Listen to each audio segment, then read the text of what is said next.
developing story out of Fairmount Park, where two people are now facing murder and related charges in connection with what police call an execution-style shooting. Thanks for joining us here at 5 o'clock. I'm Jason Martinez. I'm Sheba Russell. The victims were shot and left for dead on the side of the road. Police offering more details on this case just a few hours ago. Steve, what have you learned? Well, those 2 weeks have passed since those victims were found in a horrific scene in Fairmount Park. And today, the victims' families found out who did it and what happened, courtesy of the Philly police here at headquarters. And what they learned was, through the surveillance at the bar and talking to folks at the bar, that both couples, the accused and the victims, were regulars there at a bar right off Olney's Transportation Center there at Broad and Olney. So we had them leaving the bar at about 9:40 in the evening.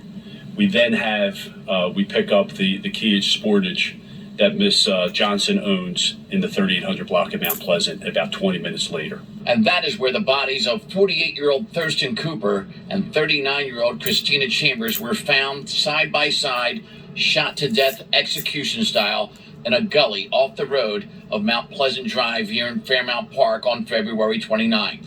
Police found out the victims had just been at Tellop's Tavern on West Olney Avenue. And that's where detectives then got these surveillance photos of this man in a Dallas Cowboys hat.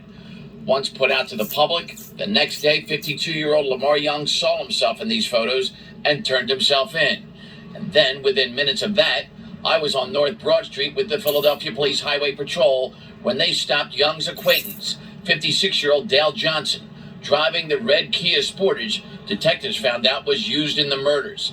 It was seen on surveillance in Fairmount Park, right near the murder scene that night, and detectives found out Dale Johnson had a permit to carry a concealed weapon. Today, Johnson and Young were charged with the murders over what detectives now believe is not any major reason, but a leading motive they see so much in Philadelphia that leads to murders these days. A simple argument. I think it was a dispute in the bar. May have been based on previous contact. For all we know, they may have had contact in the past that was, caused an issue between them. Well, the victims voluntarily got into that Kia Sportage that night because that was seen on the bar's surveillance footage. Not by force, but by choice. They were planning to leave before 10 o'clock that night, detectives said, and were going to call for an Uber. But then were offered a ride by the accused killers, never thinking they were about to be driven to their deaths.